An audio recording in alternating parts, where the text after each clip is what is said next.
ভিসার অপব্যবহারের দায়ে প্রায় 10,500 বাংলাদেশিকে ফেরত পাঠাচ্ছে যুক্তরাজ্য। তারা গত এক বছরে সেখানে রাজনৈতিক আশ্রয় চেয়ে আবেদন করেছিলেন। ব্রিটিশ সংবাদ মাধ্যম দ্য ডেইলি টেলিগ্রাফ জানাচ্ছে, সে আবেদন নাকচ হওয়ায় নতুন এক চুক্তির তাদের দ্রুত ফেরত পাঠানোর সিদ্ধান্ত নিয়েছে ব্রিটিশ সরকার।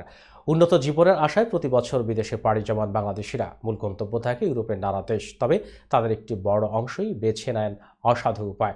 ব্রিটিশ সংবাদ মাধ্যম দ্য ডেইলি টেলিগ্রাফ জানিয়েছে, স্টুডেন্ট ভিসা, ওয়ার্ক পারমিট এবং ট্যুরিস্ট ভিসায় যুক্তরাজ্যে গিয়ে গত বছর রাজনৈতিক আশ্রয় চেয়েছেন প্রায় 11,000 বাংলাদেশি।